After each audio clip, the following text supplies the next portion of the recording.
à tous, on commence notre revue de presse en Italie où Gonzalo Higuaín s'affiche à la une de la Gazzetta dello Sport. Pour aller à l'AC Milan, Pipita dicte maintenant ses conditions, peut-on lire sur le quotidien. Le buteur de la Juventus demande à être transféré définitivement alors qu'un prêt avec option d'achat était envisagé.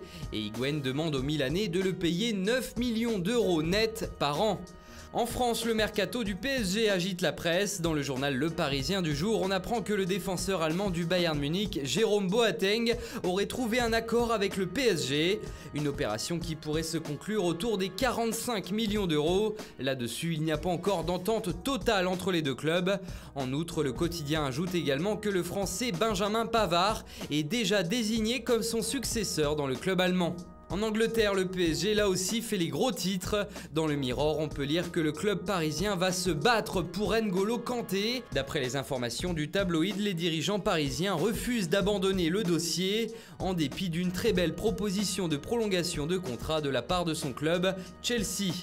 Une rumeur qui fait grand bruit jusqu'en Espagne puisque Mundo Deportivo annonce que Kanté serait la clé dans le dossier Rabiot. Un autre cas que le PSG doit gérer durant ce mercato. Si Rabiot veut aller au Barça, l'affaire semble plus compliquée qu'il n'y paraît. Seule l'arrivée de Kanté à Paris pourrait faire partir Rabiot à Barcelone, d'après le média espagnol. Retour chez les Anglais avec le Brésilien Willian qui n'a pas réussi à revenir à temps à l'entraînement de Chelsea. Son passeport aurait expiré, mais comme nous sommes dans une période intense de mercato, les médias anglais s'enflamment et relancent les intérêts du FC Barcelone et du Real Madrid pour le Brésilien.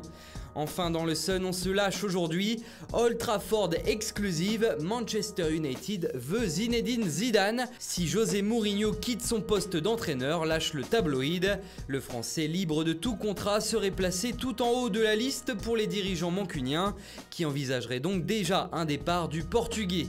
Voilà, c'est tout pour aujourd'hui. Bonne journée à tous et on se retrouve très vite pour une nouvelle vidéo sur Foot Mercato.